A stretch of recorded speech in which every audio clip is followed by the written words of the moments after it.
Do you remember what it was like to post during the early days of the internet? Back when our accounts were free of arbitrary rules? Blurry bokeh filled shots, bad attempts at Adobe Photoshop, amateur SoundCloud covers.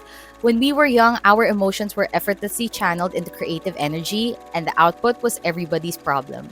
But now, we'd rather choose to live in an era of curation and curtailment than succumb to cringe. And as poet and writer Ocean Vuong recently shared in an interview with ABC News, it's killing our creativity. This is something I talk about in my latest column. Hi, I'm Angel and I'm the writer behind Generations on PhilSTAR Life, where I dissect Gen Z behaviors and trends weekly. Based on Vuong's experience as a professor, he noticed how students today are more and more self conscious of trying and don't want to be seen as having an effortful attempt at their dreams. They want to be poets and writers, but as they say, it's a bit cringe. Cringe in itself isn't new, nor is it inherently bad.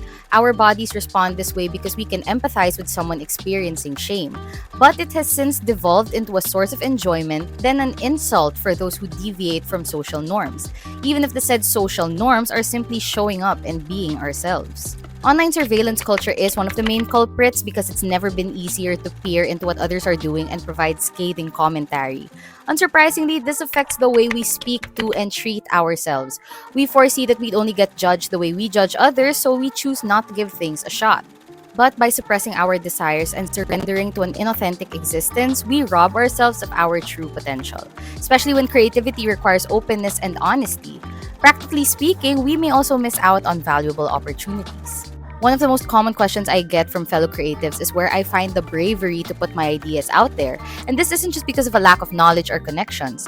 They are genuinely afraid of being perceived and would rather keep their brilliant and bold ideas in the drafts. Maybe if all of us came with role models who believed that we were worth the time and attention, we'd be markedly less self-critical. As an educator, Vuong touches on the importance of a classroom as a wonderful place to eradicate this insincerity.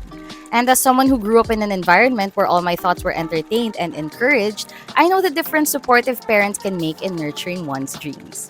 As for us jaded adults, an effective method I've found is to think of the insignificance of everything. Whether it's declaring a goal online and then failing to meet it, or sending an email to an editor and receiving no response, rejection is actually not that big of a deal. With our overflowing inboxes, Google Calendar windows, and social media timelines, it won't be long before everyone concerned forgets about it. There is always room to start over. Most importantly, I should be as gracious to others as I am with myself, so we all have space to flail around, fail, and start afresh.